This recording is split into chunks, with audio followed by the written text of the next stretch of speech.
오늘은 사도행전 27장 말씀입니다. 이제 다음 주까지 하면 사도행전이 끝나고요.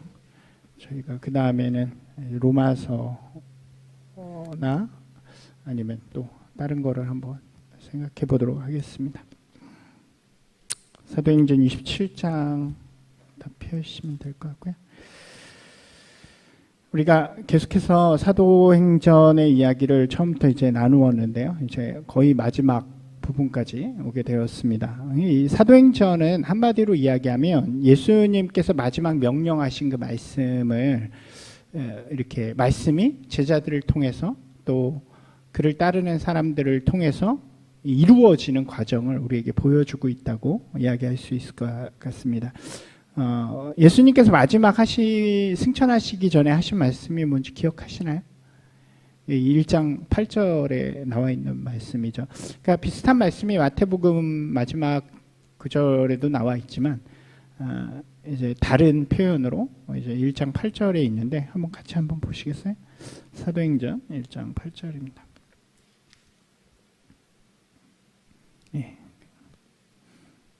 우리가 잘 아는 말씀이죠. 같이 읽겠습니다. 오직 성령이 너희에게 임하시면 너희가 권능을 받고 예루살렘과 온 유대와 사마리아와 땅끝까지 이르러 내 증인이 되리라 하시니라. 아멘. 주님의 이 말씀을 마치시고 주님께서는 승천을 하시게 되죠. 그리고 남아있는 제자들과 예수님을 따르는 사람들에게 실제로 성령님이 임하기 시작하고 그들이 나가서 예루살렘부터 복음을 외치기 시작합니다. 예루살렘에 복음이 굉장히 크게 일어나기 시작하죠. 그리고 교회가 세워지고, 근데 거기에만 머물러 있었는데 그때부터 이제 박해가 시작이 되어지고 보면 이제 이 빌립에 의해서 사마리아의 복음이 전해지고 박해 때문에 예루살렘을 떠나는 유대 기독교인들에 의해서 복음이 이제 안디옥에 이제 이방 땅에 전해져서 그곳에서 교회가 세워지고 그곳으로부터 바울이 파송을 받아서 아시아와 그리스와 갈라디아와 이런 곳까지 다 복음을 전하는 그런 이야기들이 이제 쭉 사도행전에 있잖아요. 그러니까 이거를 압축한 말씀이 바로 사도행전 1장 8절이라고 할 수 있을 것 같습니다. 복음의 역사는 이대로 이루어지는 거죠. 예수님의 말씀대로. 이것이 정말 멋있는 것 같아요. 아멘이신가요? 이렇게 제가 신앙생활을 계속 해오면서 느끼는 건 주의 말씀이 이루어진다는 거예요. 지금 앞에서는 잘 모르겠지만 눈앞에서는 모르겠지만 그렇죠. 우리 말씀들도 우리가 쫙 펴놓고 보니까 다 알지만 이 당시에 이 앞에 있던 사람들에게는 그 당시가 굉장히 어려움이었겠죠. 복음이 막 전해지는 것 같은 줄 알았는데 갑자기 박해와 고난이 닥쳐서 그 박해와 고난 속에서 얼마나 괴로웠겠어요. 그리고 그 박해와 고난을 피해서 또 이방 땅에 갔는데 이방 땅에서 복음이 일어나고 그곳에서 바울이 또 복음을 전하는데 또 막혀있는 많은 일들 속에서 어려웠는데 그 시간들을 다 보내고 나니까 실제로 예수님께서 말씀하셨던 이 일들이 다 이루어진 거죠. 이것을 먼 쪽에서 바라보면 참 은혜가 되는 것 같아요. 우리의 삶도 그렇게 바라볼 수 있는 거죠. 하나님의 말씀이 우리 안에 이루어질 것이다. 이게 바로 신뢰이고 확신이라고 이야기할 수 있는 것 같습니다. 이 바울은 항상 주님의 이 명령을 간직하고 있었던 것 같아요. 그래서 그의 지상 최대의 목표는 땅끝까지 복음을 전하는 거였죠. 이방 땅끝. 당시에 땅끝으로 생각되던 곳이 어디인지 혹시 아시나요? 유럽을 보면 그렇죠. 스페인이 가장 끝이잖아요. 그래서 스페인까지 복음을 전하고자 하는 것이 바울의 가장 큰 목표였습니다. 그래서 그는 그 길을 가는 방법을 로마를 통해서 가는 것으로 택하게 되는 거죠. 그러니까 왜 그런 말이 있잖아요. 모든 길은 로마로 통한다. 스페인으로 갈 수 있는 유일한 방법이 로마를 통해서 가는 길이었기 때문에 바울은 로마를 굉장히 가고 싶어 했던 것 같아요. 우리가 로마서에도 보면 다음에 이제 로마서를 할 때 이야기를 하겠지만 로마에 보내는 편지인데 로마서가 독특한 것은 딴 서신서들은 자신이 갔다 오고 자신이 개척한 교회에 보내는 편지라고 한다면 로마서는 한 번도 가보지 못한 교회에 보내는 편지예요. 왜 보냈을까요, 그럼? 내가 누구인지 소개하고 복음이 어떤 건지 소개한 다음에 거기에 중요한 것이 내가 그곳을 가서 그곳으로부터 이 복음을 땅끝까지 전하고 싶다라고 하는 그런 서신서로 볼 수 있을 것 같습니다. 오늘 말씀으로 이제 다시 들어가 보면요, 바울은요 유대의 종교 지도자들과의 갈등이 있었죠. 우리가 이전에 계속 26장까지 보았던 이야기들이 그런 이야기들이었는데 그들이 바울을 고발했죠.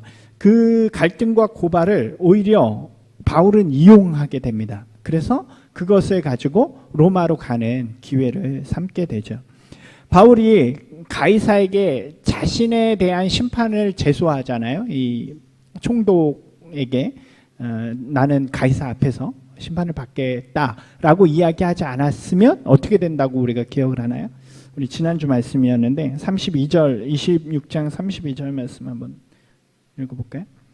기억해보면 이에 아그리빠가 베스도에게 이르되 이 사람이 만일 가이사에게 상소하지 아니하였더라면 석방될 수 있을 뻔하였다 하니라, 이렇게 이야기하죠. 그러니까 이 지금 상황에서 원래 바울이 상소하지 않았으면 그냥 풀려날 수 있는 그런 상황이었습니다. 하지만 바울은 자기가 로마로 너무나도 가고 싶어 했기 때문에, 복음을 전하고 싶어 했기 때문에 그 상소를 포기하지 않는 거죠. 그래서 나를 끝까지 로마의 가이사 앞에 데려다 주십시오라고 총독에게 이야기를 하게 됩니다. 이 27장은 로마로 가는 그 길을 우리에게 이야기해주고 있는 거죠. 1절 한번 같이 읽어볼까요? 우리가 배를 타고 이달리아에 가기로 작정됨에 바울과 다른 주수 몇 사람을 아우구스도의 백부장 율리오라는 사람에게 맡기니, 그죠? 그러니까 이 상황이 이제 바울이 다른 주수 몇 사람들과 함께 배를 타고 로마로 압송되어져 가는 상황을 우리에게 보여줍니다. 근데 여기에 백부장 율리오라는 사람이 등장을 하죠. 이 가는 길은 이래요. 우리가 한번 잠깐 볼까요? 가끔씩 지도를 보는데 여기가 예루살렘이죠. 여기가 지금 가이사랴 총독이 있는 관저고, 여기서 지금 이 바울이 이렇게 강금, 자택연금처럼 그렇게 돼 있었습니다. 그리고 이제 여기서 배를 타고 시돈에 잠깐 들렸다가 이렇게 가는 거예요. 왜 이렇게 갈까요? 이렇게 안 가고? 예, 그러니까 이게 당시에 항해 기술이 이 바닷가를 이렇게 가기에는 좀 어려움이 있는 거예요. 그렇기 때문에 항상 해안가를 끼고 갑니다. 안 그러면 위험한 거예요. 해안가를 끼고 가야 무슨 일이 있으면 이쪽으로 오게 되니까. 그래서 이렇게 가게 되는 거죠. 우리가 좀 이따 보겠지만 여기서 이렇게 가잖아요. 왜 이렇게 가게 됐을까요? 원래 계획은 이렇게 가는 게 아닌 거죠. 이렇게 해서 이렇게 가거나 여기서 이렇게 내려서 여기 육로로 가는 그 길인데, 여기서 태풍을 만나가지고 일로 가게 된 거예요. 이렇게 가는 그 과정입니다. 그래서 우리가 보면 여기가 안디옥이잖아요. 그러니까 여기가 밤빌리아, 길리기아 뭐 이러니까 우리가 아는 동네를 쭉 다 지나서 이렇게 해가지고 여기가 이제 에베소 있는 곳이고요. 이렇게 가는 그 과정이라고 보시면 됩니다. 우리가 아는 섬들이 있어요. 여기는 그레데라 그러는데 요즘 말로는 뭐라 그러는지 아세요? 크레타 뭐 이렇게 섬이죠. 그리고 여기가 이제 다음 주에 28장에 나오는 그 밀레도 이렇게 이야기하는데, 지금으로 이야기하면 몰타, 굉장히 관광지잖아요. 그러니까 이탈리아 바로 아래에 있는 섬입니다. 그러니까 이렇게 갔다고 보신 걸 기억하시면서 한번 오늘 말씀을 같이 쭉 가보시면 머릿속에 잘 들어올 수 있을 것 같아요. 이 과정을 가는데 백부장을 이 바울을 인도한 사람이 아까 백부장 율리오라는 사람이라고 말씀드렸잖아요. 근데 총독이 아마도 이 율리오에게 바울을 특별하게 부탁한 것 같아요. 다른 죄수들하고는 다르니까. 바울은 그 로마 시민권자였기 때문에, 그리고 당당하게 자기의 요구를 했기 때문에 다른 죄수들보다는 좀 특별하게 부탁을 한 것 같아요. 왜 그런 것들이 보이냐면 2절 말씀에 보면 이 아리스다고라는 인물이 등장하잖아요. 이 아리스다고라는 인물은 바울의 동역자입니다. 그러니까 배에 바울의 동역자를 같이 태워준 거예요. 같이 갈 수 있도록. 그리고 그 다음 절에 보면 3절 말씀 한번 읽어볼까요? 이튿날 시돈에 대니 율리오가 바울을 친절하게 대하여 친구들에게 가서 대접받기를 허락하더니 여기죠. 여기가 시돈이잖아요. 우리가 생각해 보면 여기서 이렇게 3차 전도여행을 마치고 돌아올 때 가장 먼저 들렸던 곳이 시돈이고 그곳에서 믿는 사람들이 참 많았기 때문에 환대를 받았던 것을 우리가 기억할 수 있죠. 그러니까 아마 가는 길에 그 믿는 동역자들이 바울을 다시 초청해서 만찬을 즐길 수 있도록 마지막 파티를 즐길 수 있도록 배려를 해줬다고 생각할 수 있습니다. 그러니까 이 율리오라는 백부장이 굉장히 바울에 대해서 선심을 베풀었던 것을 우리가 여기서 볼 수 있겠죠. 이 선심을 베풀었던 것이 뒤에까지 좀 이어지는 중요한 이유가 됩니다. 네, 이제 로마로 가는 항해는 처음부터 굉장히 어려웠던 것 같아요. 성경을 한번 보면 어려움들이 많이 등장하는데 4절에 한번 읽어볼까요? 또 거기서 우리가 떠나가다가 맞바람을 피하여 구브로 해안을 의지하고 항해하여 첫 번째 만난 어려움이 맞바람이었어요. 그러니까 배가 이렇게 가야 되는데 이렇게 오는 거죠. 배는 우리가 그 당시 배는 이제 바람으로 가거나 이렇게 지어서 가는데 맞바람이 부니까 얼마나 어렵겠어요. 맞바람이 불기도 하고 그 다음에 보면 7절 말씀에 보면 앞에 이렇게 돼 있잖아요. 배가 더디가 여러 날 만에 간신히 니도 맞은편에 이르러 이렇게 이야기하죠. 그 다음에 풍세가 더 허락하지 않는 배가 되게 어떤 이유로든지 바람이든지 뭐 때문이든지 굉장히 더디 가는 거예요. 그러니까 원래 계획보다는 굉장히 느리게 갔다는 거죠. 거기다가 풍세가 더 그러니까 바람이 허락하지 않았다라고 이야기를 하는 거죠. 다양한 어려움이 있는 그런 상황 속에서 좀 계획보다는 많이 느리게 이 그레데 섬에 있는 미항이라는 곳에 도착을 해요. 근데 이 미항은 그냥 이 항구의 이름이 아니라 그냥 이렇게 한문으로 쓴 거예요. 아름다움이 항구 이렇게 해가지고 아름다운 항구라는 거죠. 그러니까 어떤 의미냐면 배가 정박하는 항구가 아니라 잠깐 들렸다 가는 경치가 좋은 그런 항구라는 것을 의미합니다. 그러니까 오래 정박하기는 어려운 그런 항구라는 거예요. 미항에 딱 들려서 잠깐 멈추는데 문제가 발생하는 거예요. 9절 말씀 한번 읽어볼까요? 여러 날이 걸려 금식하는 절기가 이미 지났으므로 항해하기가 위태한지라 바울이 그들을 권하 이렇게 이야기하잖아요. 그러니까 여기서 말하는 금식하는 절기가 뭐냐면 대속죄일을 의미합니다. 이 대속죄일이 언제냐면 9월에서 10월 사이에 있어요. 9월에서 10월 사이가 지났으니까 이제 절기로 따지면 뭐예요? 겨울이잖아요. 이 당시에는 겨울에 항해하는 게 굉장히 위험해요. 거기에다 또 뭐가 있냐면 이 뒤에 이 태풍의 이름이 나오는데 유라굴로라고 그래요. 우리가 이거 제가 생각해 보면 세계상가 무슨 수업 시간인지 모르겠지만 유리굴로인가 하는 태풍의 이름을 들어보신 적 없어요 혹시? 허리케인, 유리굴로 뭐 이런 거 못 들어보셨나요? 제가 어렴풋이 기억이 나고 못 찾아봤는데 실제로 있는 태풍이죠. 그러니까 이 태풍이 있는 시기가 언제냐면 바로 그 9월, 10월 이후의 기간입니다. 그러니까 굉장히 어려운 시간이 된 거예요. 그러니까 원래는 이거보다는 더 빠르게 가서 도착해야 하는 그런 시간인데 못 간 거죠. 어려움 때문에, 다양한 어려움들 때문에. 그러니까 마음도 아마 급해졌을 거고 사람들이 다 좀 어려움에 겪는 그런 시간이었던 것 같습니다. 그러니까 사람들 마음은 좀 그랬고요. 근데 바울은 이미 많은 선교 여행을 통해서 우리가 기억해 보면 바울이 배를 굉장히 많이 타고 이동을 했잖아요. 그러니까 배에 대해서 굉장히 잘 알았던 것 같아요. 그리고 다른 서신서에 보니까 그가 표현할 때 어떻게 표현하냐면 이미 이전에 자기가 난파를 한번 당해 본 적이 있대요. 바울이. 그러니까 배를 타고 다니는 그 어려움들을 이미 바울은 잘 알고 있었다는 거죠. 그래서 그가 이야기합니다. 10절 말씀 한번 읽어볼까요? 말하되 여러분이여 내가 보니 이번 항해가 하물과 배만이 아니라 우리 생명에도 타격과 많은 손해를 끼치리라 하되 이렇게 이야기를 하죠. 그러니까 굉장히 어려울 거다. 그러니까 우리가 가지 말자. 여기서 좀 겨울을 보내고 안전하게 봄에 가자 이렇게 이야기를 바울이 하게 됩니다. 그런데 이제 11절 보면 이렇게 이야기하죠. 백부장이 선장과 선주의 말을 바울의 말보다 더 믿더라.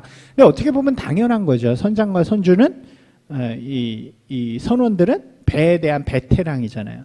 근데 그들은 뭐라고 이야기하냐면 12절 말씀 한번 읽어볼게요. 그 항구가 겨울을 지내기에 불편하므로 거기서 떠나 아무쪼록 베닉스에 가서 겨울을 지내자 하는 자가 더 많으니 베니스는 그레데 항구라 한쪽은 서남을 한쪽은 서북을 향하였더라. 이게 어디냐면 미항은 요 아래쪽이고요. 베니스는 여기예요. 그러니까 많이 가지는 않는 거죠. 바울은 그냥 여기에서 머물러 있자라고 이야기를 한 거고 선원들은 여기로 가자라고 이야기를 하는 거죠. 네, 바울의 말을 많이 들었으면 좋았을 텐데 바울의 말을 듣지 않고 이제 그 배를 대표하는 이렇게 감독하는 지휘하는 이 백부장은 바울의 말 대신 이 사람들 선원들의 말을 듣고 이리로 출발을 하게 됩니다. 그죠? 아무래도 그게 어떻게 보면 옳은 거잖아요. 선원들, 선주들. 근데 이 선원들과 선장이 마음이 급했던 것 같아요. 이미 늦어졌고 여러 가지 어려움들이 있었기 때문에 그리고 자기의 경험에 의지해서 그런 어려움들을 보게 된 거죠. 결국 13절에 보면 처음에는 잘 가는 남풍이 부는 듯 합니다. 재밌어요. 표현을 그렇게 이야기해요. 남풍이 순하게 불매 그들이 뜻을 이룬 줄 알고 13절에 되게 재밌잖아요. 표현이. 이렇게 딱 하니까 남풍이 불어서 잘 갑니다. 그래서 신났어요. 좋다라고 여기고 닷을 감아서 해변을 끼고 항해하는데 갑자기 14절에 보면 섬 가운데로부터 유로굴라로라고 하는 광풍이 일어났다. 이 태풍이 일어나기 시작한 거죠. 그래서 그 배를 이쪽으로 말도 안 되는 쪽으로 보내버립니다.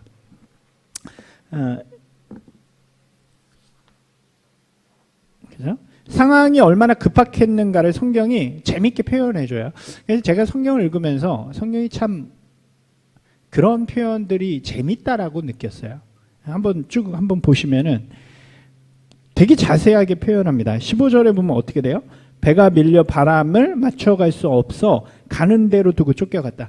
그러니까 만질 수가 없는 상황이 된 거죠. 배가 그냥 우리 영화나 뭐 이런 데 보면 막 돌아가기도 하고 막 뭐라 그래요? 이거 이렇게 움직이는 게 막 돌아가기도 하고 그래서 도저히 감당할 수 없어서 그냥 가는 대로 놔뒀다 이런 표현이죠. 16절에 보면 이렇게 얘기하죠. 가우다라는 작은 섬 아래로 지나 간신히 거루를 잡아. 이 거루가 뭘까요? 이 거루가 보면 큰 배에는 작은 배들이 항상 딸려 있잖아요. 구명보트나 아니면 이렇게 큰 배들이 들어가지 못하는 데를 작은 배를 띄워가지고 이렇게 들어가는 그게 거루라는 겁니다. 그래서 이 작은 섬을 만나가지고 거길로 갈 수 있지 않을까 하고 거루를 이제 이렇게 하다가 막 난리가 나니까 거루를 다시 올려가지고 잘 묶어놓은 거예요. 이게 흩어가지 않게. 그게 있어야 또 무슨 일이 벌어지지 않으니까. 그다음에 17절에 보면 끌어올리고 줄을 가지고 선체를 들어감고 스르디스는 뭐냐면 여기 보니까 모래톱이라고 돼 있어요. 그러니까 작은 섬 옆을 지나가니까 이 땅이 낮잖아요. 그러니까 모래톱에 걸리면 이 배가 난파가 될 수 있기 때문에 모래톱에 걸리지 않을 정도로 그렇게 했다는 거고요. 그 다음에 18절에 보니까 사공들이 짐을 바다에 풀어버리고 영화에 보면 막 그렇게 다 던져버리잖아요. 19절에 사흘째 되는 날에 배의 기구를 그들의 손으로 내어버리니라. 그 다음에 20절에 완전히 이야기를 하죠. 한번 같이 읽어볼까요? 여러 날 동안 해도 별이 보이지 아니하고 큰 풍랑이 그대로 있음에 구원의 여망마저 없어졌더라. 이렇게 이야기하죠. 이 표현이 되게 어떻게 보면 그러니까 상황은 어렵지만 흥미로운 표현인 것 같아요. 성경이 굉장히 구체적으로 이 어려움이 얼마나 심했는가를 우리에게 잘 보여주고 있다는 거죠. 이 성경의 언어를 읽어서 그런데 우리 언어로 바꾸면 더 막 우리 가운데 급박하게 들릴 수 있는 그런 이야기인 것 같습니다. 막 다 절망한 그 순간이었다는 거예요. 여기 마지막 이야기 구원의 열망까지 없다. 아, 우린 다 죽었구나. 다 절망하는 그 순간에 바울이 딱 그들 앞에 나서게 되죠. 그리고 이야기를 합니다. 21절부터 우리 24절까지 25절까지 쭉 한번 읽어볼까요? 여러 사람이 오래 먹지 못하였음에 바울이 가운데 서서 말하되 여러분이요 내 말을 듣고 글에 대해서 떠나지 아니하여 이 타격과 손상을 면하였더라면 좋을 뻔하였느니라. 여기까지는 그냥 구박이고요. 그 다음부터는 이제 실제로 자기 이야기를 합니다. 내가 너희를 권하노니 이제는 안심하라. 너희 중 아무도 생명에는 아무런 손상이 없겠고 오직 배뿐이리라. 내가 속한 바 곧 내가 섬기는 하나님의 사자가 어젯밤에 내 곁에 서서 말하되 바울아 두려워하지 말라. 내가 가이사 앞에 서야 하겠고 또 하나님께서 너와 함께 항해하는 자를 다 내게 주셨다 하였으니 그러므로 여러분이요 안심하라. 나는 내게 말씀하신 그대로 되리라고 하나님을 믿노라. 그런즉 우리가 반드시 한 섬에 걸리리라 하더라. 아멘. 바울은 자신에게 사명을 주신 하나님께서 자신을 보호하시고 또 자신과 함께한 사람들을 안전하게 지키신다는 분명한 확신과 믿음이 있었다는 거죠. 그 확신과 믿음을 가지고 이들에게 담대하게 이야기하는 거예요. 지금 상황은 어떤가요? 난리가 난 거예요. 이 상황이 좋아져서가 아니라 여전히 태풍 안에 있고 배가 어디로 가는지 그런 모르는 상황 속에서 좌절하고 힘들어하는 그들에게 분명하게 하나님이 나에게 이 말씀을 해주셨기 때문에 여러분 걱정하지 마십시오. 여러분이 안전할 것입니다. 우리를 하나님께서 살리실 것입니다. 라고 이야기하는 거죠. 하나님의 사람은 이 자신만이 아닌 자신과 함께하는 사람들을 이렇게 섬기고 안전하게 그리고 평안을 주는 은혜를 끼치는 사람이 되어지는 것 같아요. 그죠? 우리가 어떤 사람과 함께 있을 때면 굉장히 편안하고 하나님이 주시는 평안을 그 사람을 통해 누리고 그렇게 되는 경우들이 있죠. 근데 그렇게 될 수 있는 것은 그 사람이 하나님 앞에 온전하게 서 있고 하나님이 그와 함께 하신다는 약속, 믿음 안에 서 있는 사람과 함께 할 때 우리는 그 안정감이 우리와 함께 할 수 있는 거죠. 저는 그런 사람들이 되셨으면 좋겠어요. 저도 마찬가지고. 세상은 여전히 불안해요. 그죠? 여기 우리 상황처럼 바울과 함께하는 그 상황이 변하지 않았습니다. 여전히 폭풍 가운데 있었고 여전히 어려운 가운데 있었지만 그가 그런 말을 했을 때 얼마나 그래도 잠시나마 안심이 되고 편안했겠어요. 우리의 삶 속에서 상황이 변하지 않고 환경이 변하지 않더라도 우리가 믿음 가운데 서서 있을 때 우리 때문에 누군가가 그 평안과 안식을 누린다면 바로 그것이 주님이 주시는 은혜를 전하는 귀한 길이 될 줄로 믿습니다. 이제 바울이 그렇게 이야기를 하고 그 뒤에 이야기들은 이렇게 진행이 됩니다. 이제 배가 표류하는 중에 이제 아드리아 바다라는 곳에 이르러서 육지와 가까이 가게 돼요. 그게 이제 요 멜리데 섬 가까이 가는 그 길이 되는 거죠. 그죠? 여기에서 보면 이 다음의 이야기 속에서 바울과 완전히 반대되는 사람들의 모습을 우리에게 보여줍니다. 성경이. 누구냐면 바로 이 사공들, 선원들인데 육지 가까이에 가게 돼요. 육지 가까이에 딱 가게 되니까 물 깊이가 낮아지잖아요. 그러니까 이제 살 수 있는 희망이 생긴 거예요. 그런데 살 수 있는 희망은 생겼는데 절대적이진 않습니다. 그러니까 모두가 다 같이 살 수 있을 거라는 확신이 아직 없어요. 딱 그때 누가 움직이냐면 사공들이 움직이기 시작합니다. 어떻게 움직였을까요? 30절 한번 읽어볼까요? 이 과정들을 보면 그 앞에 보면 물을 재어보니까 20길이 되고 조금 가다가 다시 재니 15길 정도가 되었대요. 그러니까 아주 깊지 않은 길입니다. 어떻게 보면 수영에서도 갈 수 있을 수 있는 아주 익숙한 사람이라면 그런 사람이에요. 그래서 암초가 걸릴까 하여 고물로 단넷을 내리고 날이 새기를 고대했대요. 이게 무슨 얘기냐면 지금 상황이 너무 좋아졌어요. 그래서 날이 새면 방법이 생기지 않을까, 더 좋은 게 생기지 않을까 기대했는데 날이 딱 샜습니다. 근데 어떻게 됐어요? 사공들이 30절 한번 읽어볼게요. 사공들이 도망하고자 하여 이물에서 닻을 내리는 채하고 거룻배를 바다에 내려놓고는, 이게 어떤 상황인지 아시겠죠? 성경이 굉장히 되게 디테일하게 묘사해주고 있는 거예요. 그러니까 이 사람들이 닷을 이렇게 내리는 척하면서 아까 잡아놨던 거룻배를 이렇게 내립니다. 그리고 어떻게 하려고 그러는 거예요? 자기네들끼리 타고 도망가려고 그러는 거죠. 자기네들끼리 살려고 그러는 거죠. 자신들은 전문가이고 구원자임에도 불구하고 자신들을 먼저 살고자 하는 모습을 보여줍니다. 이 비전문가임에도 불구하고 사람들을 안심시키던 바울의 모습과는 완전히 정반대되는 그런 모습이라고 할 수 있겠죠. 이 시대에 이렇게 살아가는 사람들이 많잖아요. 우리가 가슴 아픈 이 세월호 사건에도 애들보다 선원들이 먼저 살려고 도망가는 경우도 있고, 많은 사람들이 어려움에 처했을 때 자기가 책임져야 하는 사람들을 버리고 자신의 안위와 그런 것들을 챙기는 많은 사람들이 있죠. 우리가 감동받는 거는 언제 감동을 받나요? 이번에 태국에서 이렇게 있었던 그 아이들의 맨 마지막 사람까지 구출했는데 그 맨 마지막에 나온 사람이 코치되잖아요. 코치가 자기 먹을 물까지 다 애들에게 주면서 살렸다라고 이야기를 하는데, 그런 것이 우리에게 감동을 주고 이렇게 의미를 주는 거죠. 그리스도인은 과연 어떻게 살아야 하는가, 우리가 그런 부분들을 좀 고민해 볼 수 있을 것 같습니다. 바울은 이 사공들이 도망하는 걸 딱 본 거예요. 그러니까 바울이 딱 생각할 때 이 사람들이 도망가면 우리는 다 죽을 수밖에 없다라는 생각이 딱 든 거죠. 그래서 재밌게 이야기합니다. 31절 32절 읽어볼까요? 바울이 백부장과 군인들에게 이르되 이 사람들이 배에 있지 아니하면 너희가 구원을 얻지 못하리라 하니 이에 군인들이 거룻줄을 끊어 떼어버리니라. 머리에 상상을 해보시면 되게 재밌는 상황이에요. 이 사람들이 닷을 내리려다가 배를 내리는 걸 보고 바울이 저 사람들 도망가는데 저 사람들 도망가면 우린 다 죽습니다. 그러니까 군인들이 막 가가지고 내리는 배의 끈을 다 끊어가지고 그 거룻배를 다 보내버린 거죠. 그러니까 어떻게 돼요? 사공들은 자기네가 살려면 최선을 다할 수밖에 없는 그런 상황을 만들게 되는 것입니다. 바울은 계속해서 배에 있는 사람들을 위로하고 권면하는 모습을 보여주면서 뭐라고 이야기하냐면 그 다음에 있을 것들을 준비를 해요. 이 바울이 참 멋있는 것 같아요.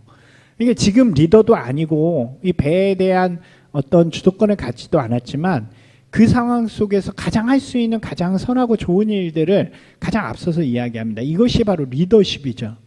바울이 뭐라고 이야기하냐면 먹어두라고 이야기하는 거예요. 지금 힘들고 어려워도 먹어라. 한번 같이 볼까요? 34절 36절까지 한번 읽어볼까요? 음식 먹기를 권하노니 이것이 너희의 구원을 위하는 것이요 너희 중 머리카락 하나도 잃을 자가 없으리라 하고 떡을 가져다가 모든 사람 앞에서 하나님께 축사하고 떼어 먹기를 시작하며 그들도 다 안심하고 받아 먹으니, 이렇게 돼 있죠. 이제 날이 밝으면 아마 이렇게 육지로 가야 되잖아요. 근데 육지를 갈 때 힘이 없으면 못 가죠. 그 상황이. 그러니까 지금 먹어서 힘을 비축해야 그 다음에 갈 수 있는 것들을 분명하게 이야기합니다. 이게 저는 바울을 보면서 이런 훌륭한 결단력과 리더십이 있는 그런 사람이라고 생각을 하게 됐어요.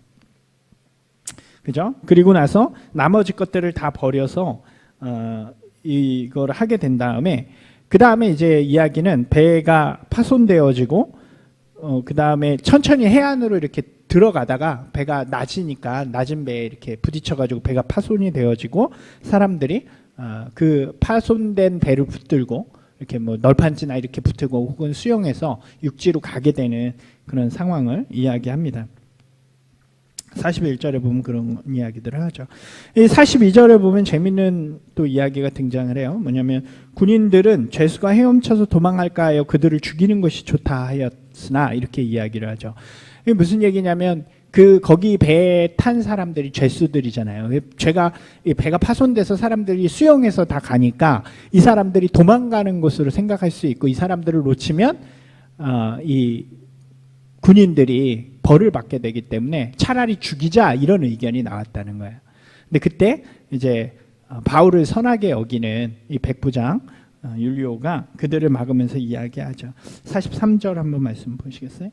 백부장이 바울을 고안하려 하여 그들의 뜻을 막고 헤엄칠 줄 아는 사람들을 명하여 물에 뛰어내려 먼저 육지에 나가게 하고, 그 다음에 44절까지 읽겠습니다. 그 남은 사람들은 널조각 혹은 배물건에 의지하여 나가게 하니 마침내 사람들이 다 상륙하여 구조되니라, 이렇게 이야기를 하죠. 안전하게 마지막까지 바울이 이야기한 대로, 하나님께서 바울에게 말씀하신 대로 한 사람도 죽지 않고 그 어려움 속에서 구조되어져서, 비록 낯선 땅, 원하던 땅은 아니었지만 그곳에 간 이야기까지 오늘 27장에 등장하는 이야기입니다. 다 왔어요. 이제 그 28장은 로마로 가게 된 이야기에서, 로마서에서 잠깐 있는 그런 이야기로 이어지는 거죠. 오늘 말씀 속에서 우리가 생각해 볼 수 있는 것들이 몇 가지 있죠. 가장 먼저는 그리스도인은 위기의 순간에 과연 어떤 모습을 가지는가라는 질문입니다. 우리 인생에 다양한 위험과 고난의 시간이 찾아올 수 있잖아요. 근데 그 순간에 어떤 사람들은 자신만을 위한 선택을 하는 사람들이 있고요. 또 어떤 사람은 다른 사람을 살리는 선택을 하는 사람들이 있다는 거죠. 바울은 우리에게 그리스도인의 본인이 무엇인가를 보여준다고 이야기할 수 있습니다. 어려움의 순간, 위기의 순간에 그는 하나님을 신뢰하는 사람이었고, 그리고 다른 사람을 격려하고 위로하는 사람이 되는 거죠. 그리고 모두를 살리는 선한 길을 찾는 그런 사람이 됩니다. 하지만 반대로 선원들은 자신들의 안전을 위해서 다른 사람의 생명을 소중히 여기지 않는, 우리만 살고 우리만 좋으면 다른 사람이 불편하거나 어려워져도 상관없는 그런 모습을 보이죠. 과연 우리 그리스도인들은 어떤 모습을 보이나요? 과연 나는 어떤 모습으로 이 세상 속에서 살아가나요? 이 사람들은 이런 순간에 민낯이 드러난다 그래요. 자신이 손해보는 순간, 자신이 불이익을 받게 될지도 모르는 그 순간, 자신의 것을 포기해야 할 수 있는 순간, 희생을 요구하는 순간, 그 순간에 진정한 자신의 모습이 나온다고 하죠. 우리가요, 그런 것 같아요. 정의, 믿음 같은 가면은 잘 쓸 수 있는 것 같아요. 그렇지 않나요? 막 정의, 큰 불이 앞에서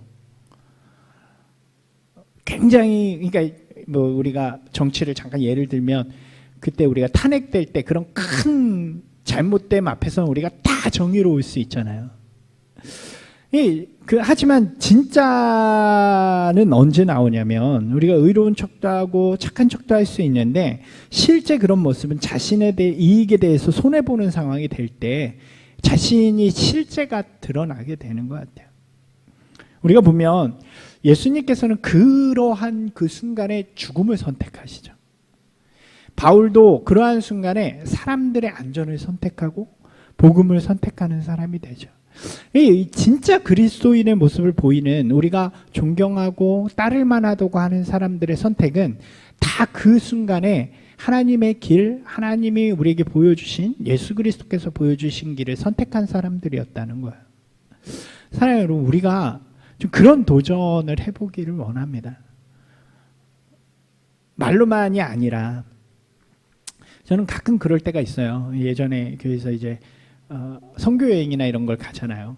그럼 이제 사람들을 모아서 함께 갈 때 선교 여행이라는 큰 사역, 그리고 가서 그곳에서는 다 양보하고 다 너무 거룩하고 막 그런 마음을 갖죠. 근데 참 재미있는 건 가는 그 과정 속에서 우리 삶에 아주 익숙한 그런 순간들, 뭐 질서를 지켜야 된다거나 뭐 작은 일에서 너무 쉽게 우리가 그냥 아무렇게나 하는 거예요. 막 아무데나 가서 우리끼리 막 떠들고 막 우리끼리만 좋으면 되는, 사람들의 관심이 없는 그런 것이 아니라, 우리가 큰 일을 이야기하지 않아도 작은 삶의 자리에서 먼저 그리스도인의 관용과 사랑, 나눔과 선의를 보여주는 그런 사람들이 먼저 되어야 실제 우리가 그런 위기의 순간 큰 일들을 만날 때 진짜 우리의 것을 포기할 수 있는 그런 사람들이 되어질 수 있지 않을까 그런 생각을 하게 됩니다. 이 교회는 이익단체가 되면 안 되잖아요. 교회가 함께 모인 성도 공동체는 우리의 편의와 우리의 이익을 추구하는 공동체가 되면 안 되죠. 우리의 불편함을 선택함으로 다른 이들에게 복음을 전할 수 있는, 우리의 연약함을 선택함으로 다른 이들에게 사랑을 전할 수 있는 그런 곳이 되어야 될 줄로 믿습니다. 저와 여러분이 그런 아름다운 그리스도인의 길을 선택하며 살아가는 그런 사람들이 되기를 주님의 이름으로 축원합니다. 하나 더 생각해 볼 수 있는 것은 우리가 그런 선택으로 하나님 앞에 설 때 하나님께서 선한 방법으로 인도하셨다는 거예요. 이게 신뢰죠. 이 바울이 분명한 믿음으로 이 위기 앞에 섭니다. 그리고 그들을 향해서 평안을 끼치는 사람이 될 때 하나님께서는 그 믿음과 신뢰에 응답하십니다. 그래서 그 위기 속에서 한 사람도 죽도록 하지 않으시고 죄수들과 함께 죽을 수 있는 위기 속에서도 백부장을 통해 구원하시는 거죠. 보호하시고 인도하시는 거죠. 우리가 이러한 주님의 손길을 경험하는 사람들이 되기를 소망합니다. 우리가 하나님을 온전히 신뢰하며 나아갈 때 하나님이 우리를 보호하시고 또 함께 하시는 손길을 체험하게 되고 또 그때 우리의 신앙은 더욱더 성장해 나아가는 그런 믿음이 될 줄로 믿습니다. 사랑하는 여러분, 오늘 우리의 모습이 바울을 닮아가는 이 말씀 가운데서 보여주는 바울의 모습을 닮아가는 사람들이 되기를 바랍니다. 주님을 향한, 주님의 사명을 향한 열정, 그리고 주님을 향한 신뢰, 또 주님의 뜻을 따르는 삶, 그리고 그 삶에서 함께 하시는 주님의 도우심, 이 모든 것이 우리의 삶 가운데서 좀 가득해서 주님과 함께하는 재미, 또 기쁨, 그런 게 있어야 되잖아요. 야, 주님이 오늘도 나와 함께 해주셨어. 오늘도 나에게 큰 능력을 베풀어 주셨어야 하는 그런 기쁨과 재미가 좀 우리의 믿음 생활 가운데 넘치는 저와 또 여러분이 되기를 주님의 이름으로 축원합니다.